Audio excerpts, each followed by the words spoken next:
Oi, oi, meu nome é Thaís Mateus, sou da Mate Consultoria Materna. Hoje eu vou falar um pouco para vocês sobre minha experiência de ser mãe de uma criança de 2 anos.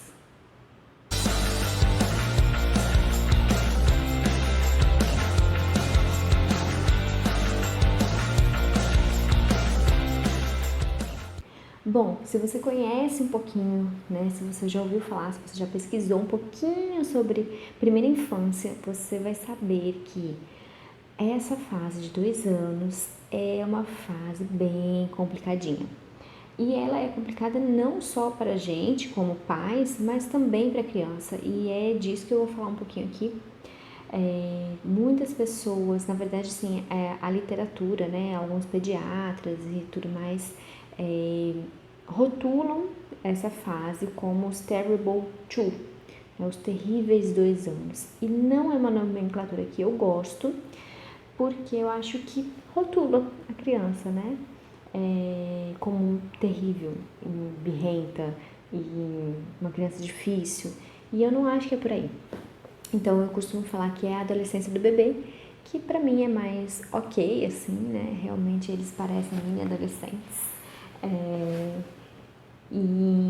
Bom, vou contar um pouquinho da minha experiência como mãe de uma criança de 2 anos e 7 meses. Já tem um tempinho que a gente vem sentindo uma alteração no comportamento da Lívia, com muitas vontades, com muita opinião. Ela é uma criança que se expressa muito bem. E isso é bom, por um lado, né? Porque ela fala claramente o que ela quer, o que ela não quer, o que ela gosta, o que ela não gosta. Ela tem opiniões muito claras, assim. Vou dar aqui um exemplo. A gente oferece para ela no café da manhã: filha, você quer uma frutinha? Tem banana, maçã e pera. Ou então você quer um pãozinho, né? Fruta ou pão. Você quer uma frutinha ou um pãozinho? Aí ela fala: não, eu quero ovo. Tipo, não fazia parte daquela escolha, entendeu? Então ela tem esse pensamento muito pra frente, assim, pelo que eu vejo de crianças da mesma idade que ela. Porém, é justamente isso que gera mais frustração. Por quê? Primeiro, que o pensamento, e aí, não tô falando só da Liv, né? Tô falando de crianças nessa idade, né? Entre 2 e 3 anos, elas têm um pensamento muito mais acelerado do que a fala. Então, assim, por mais que a Liv se comunique muito bem, a gente entende praticamente tudo que ela fala, e praticamente todas as pessoas entendem, não é aquela criança que só o pai e a mãe entendem o que ela tá falando, sabe? É fácil de entender o que ela tá falando, mas ainda não fala do jeito que os adultos falam, né? Nem todas as palavras que ela fala a gente entende. Outro dia ela estava me contando do papagaio na casa da vovó. Até eu entender o que era papagaio, putz, ela deve ter repetido umas 10 vezes. Então, assim, e isso gera frustração neles. Porque na cabeça deles está muito claro: papagaio, como é que você não está entendendo? Né? Ou então, quero tal coisa, como que você não está entendendo? Então, assim, isso gera uma frustração. Então, isso já é um ponto. O outro ponto também é que, como eles têm esse pensamento já muito mais rápido, né? Não é de mais de um bebezinho, de um recém-nascido, de um bebezinho com menos de 1 ano, eles já têm esse pensamento acelerado, mas eles também não têm a destreza das mãos, do próprio corpo, como a gente tem. Então, nem tudo que a gente consegue fazer, eles conseguem. E isso também gera uma frustração. E o terceiro ponto é que eles já se entendem como pessoas com vontades, que ele pode sim falar não, né? Que ele pode sim não fazer igual aos pais. Eles já se entendem como uma pessoa diferente dos pais, não são a mesma pessoa que os pais, eles não precisam fazer igual aos pais. Então, por isso que a criança é muito do contra, fala muito não, né? Quer impor a sua vontade, e aí como que ela vai impor a sua vontade? Vamos escovar os dentes? Não. Vamos tomar banho? Não. Então, ela usa esses momentos para mostrar que ela tem aquela vontade própria, que não é a mesma que a sua, né? Então, é difícil, porque eu conversei com algumas pessoas recentemente falando justamente isso, assim, quando a Lívia era recém-nascida, eu me sentia cansada fisicamente. É muito desgastante você ser mãe de recém-nascido, porque você não dorme direito, né? Você tem ali a privação de sono, a sua entrega em relação à amamentação e tudo mais. Hoje eu me sinto muito mais cansada emocionalmente. Então eu fico com a cabeça cansada. Por quê? O dia inteiro um processo de convencimento. A gente mora hoje numa casa, um duplex, né? Então tem uma escada. E eu não consigo deixar tudo lá embaixo, assim, né? A gente fica muito mais tempo lá embaixo, porque é a área onde tem os brinquedos dela, tem a televisão que eventualmente ela vê, tem a cozinha, enfim, a gente passa mais tempo do nosso dia ali embaixo, né? E, por exemplo, às vezes fez cocô, tem que trocar a fralda. Não dá para eu deixar tudo lá embaixo, né? Fica desarrumado e eu tenho essa característica de querer tudo muito no lugarzinho e tal, então eu não consigo. E aí tem que convencer a menina a subir para tomar um banhozinho, né? Para tirar o cocô e tal. E é isso, é convencer. Então, com muita conversa, não, filha, tem que ir. Se ficar com muito tempo com cocô no bumbum, vai fazendo dor, né? Vai assar, não pode. E é rapidinho. Fala pros seus brinquedos, peraí, brinquedo, eu já volto. Então, todo um processo. E o que dá certo hoje não dá certo amanhã. E aí, o que não deu certo ontem, hoje já vai dar certo, sabe? Então, assim, exige muito mentalmente da gente. Isso, claro, porque eu optei por fazer uma educação muito respeitosa e muito na base da conversa, né? Então, a Liv nunca apanhou, a gente procura ao máximo, assim. Tem dias que são mais difíceis, tem dias que são mais complicados, tem dias que eu tô de TPM, que eu perco um pouco a cabeça, que eu dou uns gritos, claro, mas no geral a gente optou por fazer algo mais respeitoso. Então eu não simplesmente pego ela e falo, você tem que trocar o cocô. Pego e carrego ela para onde eu quero, né? Então a gente toma muito cuidado. E aí, esse é um dos pontos que eu quero chegar, porque para eles é muito difícil ter 2 anos. É muito difícil você pensar e não conseguir se expressar, você querer fazer algo e não conseguir fazer porque você simplesmente não tem aquela habilidade motora, por exemplo. É muito difícil você seguir regras e rotinas que outra pessoa impõe para você, né? Se a gente exercitar um pouco a nossa empatia, se colocar um pouquinho no lugar deles, a gente vai ter essa noção, que é muito difícil. É muito difícil ser uma criança de 2 anos, né? Além do que, tem toda a questão da expectativa deles. Então, eles não sabem ainda lidar com as emoções da forma como nós lidamos. Então, por exemplo, ela quer comer, naquele exemplo que eu dei, né? Ela queria ovo. Não, filha, mas ovo agora não é o melhor momento de comer ovo. Vamos deixar para comer ovo na hora do almoço? Não, mas eu quero agora. Por quê? Porque ela já idealizou. Ela já sentiu até o gosto do ovo na boquinha dela, sabe? Ela já idealizou aquilo ali. E aí vem de novo a frustração, porque a outra pessoa está falando para você que você não pode e você depende dessa pessoa para te alimentar, para te dar o que você precisa.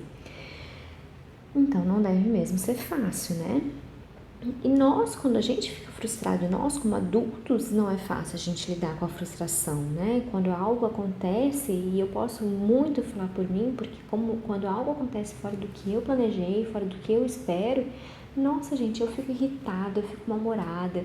É muito difícil para mim lidar com isso. Então imagina para ela o tempo todo sofrendo essas frustrações, constantemente sofrendo frustrações. Então não é fácil.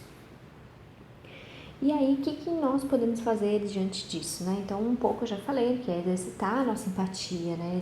Se colocar muito no lugar da criança.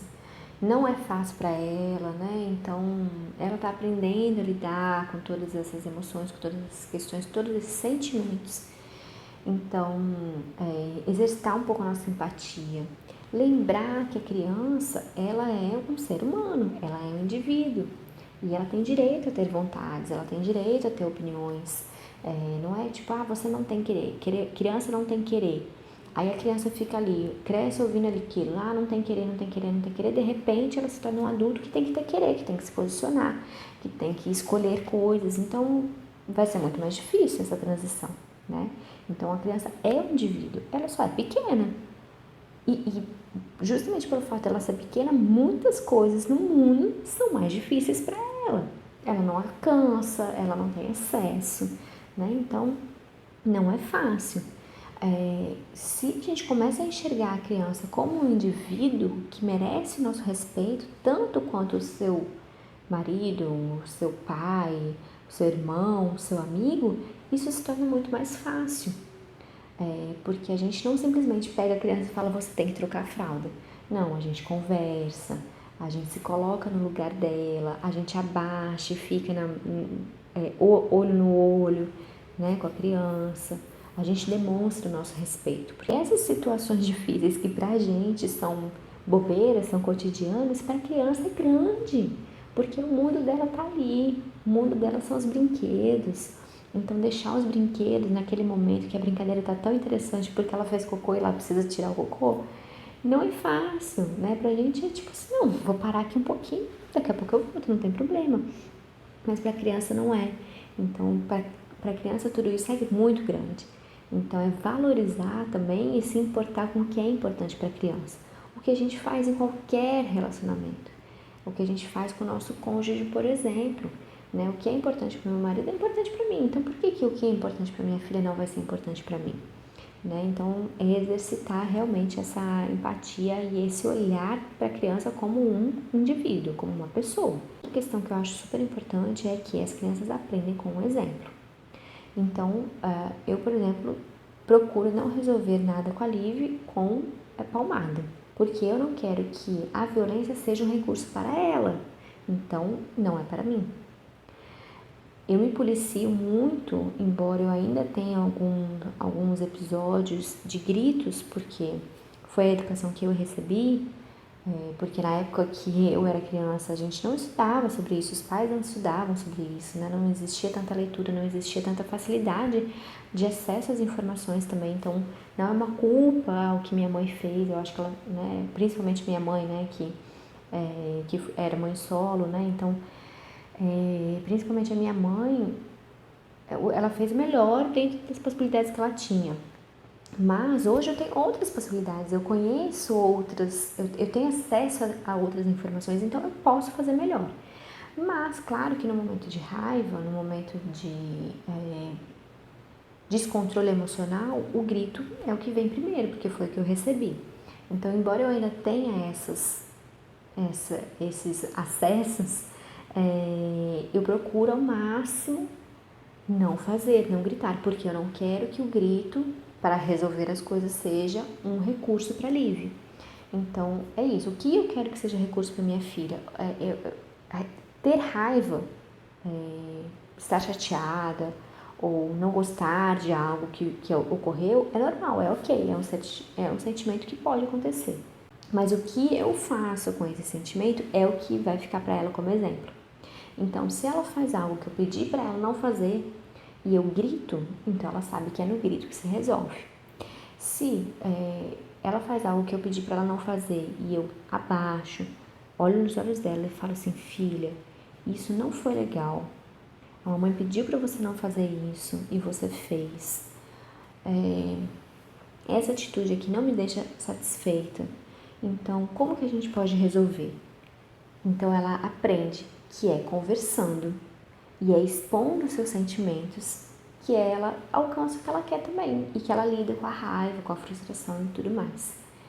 Então, assim, isso é muito importante. E é um exercício, tem sido um exercício para mim também, porque não é fácil.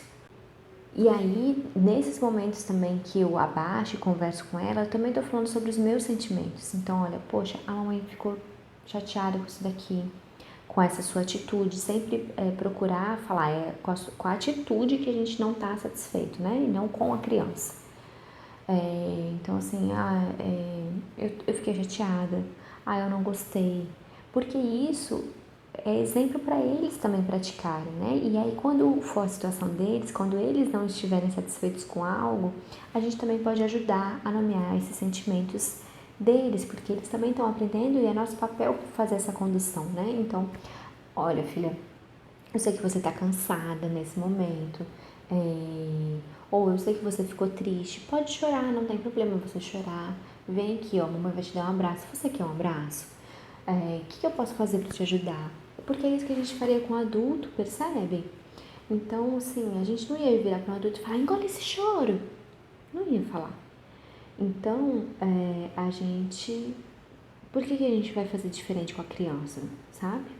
Então, é isso, assim, que eu tenho tentado exercitar, né? E aí nomear os sentimentos dela, ajudar ela a identificar aquilo ali que ela tá sentindo. Ela tá nervosa, mas na verdade ela tá com sono.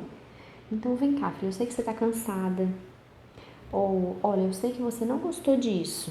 Eu sei que você queria muito brincar de massinha nesse momento, mas agora não é hora de brincar de massinha, porque a gente tem uma outra tarefa a fazer e a gente precisa fazer essa tarefa.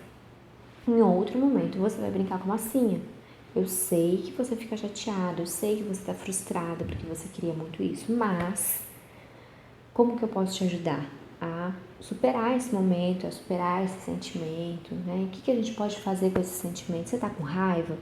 Vamos bater palma? Vamos imitar um leão? Sabe? E é assim, a gente vai pensando em artifícios que a gente pode ajudar para conduzir a nossa criança, para que ela passe melhor, né? Por essas situações que são muito difíceis para eles, né? E uma coisa que para mim tem sido muito frequente durante essa fase da Liv é ceder. Olha, ceder não significa ser omissa, né? Nem deixar fazer tudo o que quer, mas assim, algumas coisas é ceder mesmo, é escolher aquilo que eu vou brigar, sabe? Então, por exemplo, ela tem sei lá, na última semana ela tem feito muito de querer comer com a mão. Ela começa a comer ali com a colher, depois ela quer comer com a mão. Cara, ela tá comendo, deixa ela comer. Eu não vou ficar brigando porque ela quer comer com a mão. De verdade, não vou. Ela tem só 2 anos e meio. Ela ainda é um bebê, se dependendo da literatura que eu for pegar e consultar. Então, assim, deixa ela comer com a mão. Eu sei que ela não vai chegar com 12 anos comendo com a mão, então deixa ela comer com a mão, entendeu? Ela quer encaixar, sei lá o que, não sei aonde, deixa ela encaixar. Se aquilo ali não for gerar nenhum tipo de perigo para ela, e às vezes, eu queria que ficasse assim e tá assim. Cara, depois, quando ela for dormir, eu vou e coloco assim, do jeito que eu gostaria, sabe? Então, assim, eu tenho exercitado muito isso. Qual vai ser a minha batalha de hoje? O que é realmente importante, o que é realmente fundamental para mim? E aí é um exercício mesmo, porque como eu gosto muito das coisas organizadas e direitinhas e tudo mais, então muitas vezes eu tenho que abrir mão dessa minha vontade de querer tudo muito organizado e tal, pra não ter briga, sabe? Então, ela adora, por exemplo, mexer na parte de baixo ali da pia, que tem potes e tudo mais. Ela adora. Então, eu negocio com ela. Vamos negociar? Você vai ficar com esses 2 aqui. São esses 2. Eu não quero que tire mais. Eu não sou o tipo de mãe que vai deixar tirar tudo, sabe? Pra mim, ela vai na casa da avó dela, por exemplo, ela tira tudo.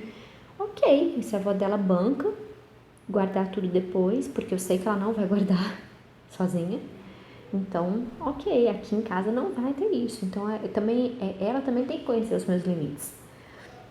Então, vamos negociar? São 2. Você vai pegar esses 2. Se você quiser algum outro, você vai guardar esses 2 para pegar outro. Então, a gente vai negociando. Eu cedo um pouco, ela cede um pouco e dá certo, na maioria das vezes. Então, assim, eu tenho exercitado muito essa coisa de escolher as batalhas. Porque se eu for gastar minha energia em todas as batalhas, eu vou passar o dia todo brigando, sabe? Então não rola. Bom, contei aqui um pouco da minha experiência, eu espero que tenha ajudado e que faça diferença aí para sua criança também. que você possa refletir algumas coisas que talvez você não tenha pensado ainda. E é isso. Eu espero que você tenha gostado. Se sim, se te ajudou de alguma forma, deixa o seu like aqui. Não esquece de se inscrever no canal e até a próxima. Tchau!